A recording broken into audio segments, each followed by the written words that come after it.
kanyang mga nanay na Panginoon ay patuloy po siyang naglilingkod, Lord. Maraming salamat, Panginoon, sa kalakasan na patuloy po ninyo ipinagkakaloob. Sa kalusugan, Panginoon, at alam namin, Lord God, na patuloy ang pagbibigay niyo sa kanya, Panginoon, ng iba yung blessing, Panginoon, lalo-lalo na, Lord God, ang good health, Panginoon.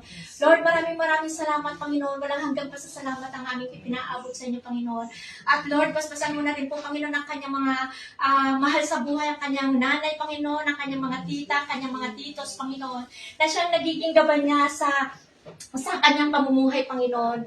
Lord, thank you so much po. Wala po kaming ibang hilingin, Panginoon, kundi ang patuloy na pagbibigyan niyo ng taon, Panginoon, para sa Kanya.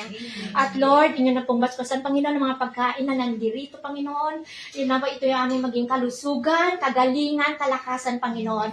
At Lord God, iba yung pagpapala po, Panginoon, ang iyong pagkakaloob sa naghanda ng mga bagay nito. Maraming salamat, Ama, sa pangalan ng iyong bugtong na anak na si Jesus, kasama ng banal na Espiritu Santo, at sa panalangin ng Inang Maria. Amen and amen. Sa name of the Father, Son, the Holy Spirit. Amen. Happy birthday to you today! Happy birthday to you! Happy birthday to you!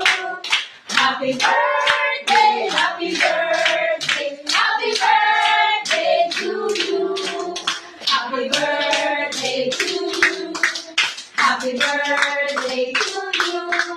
Happy birthday! Happy birthday! Happy birthday, CJ! Happy birthday! Yay! More years and more what? Magkaroon na ng special someone!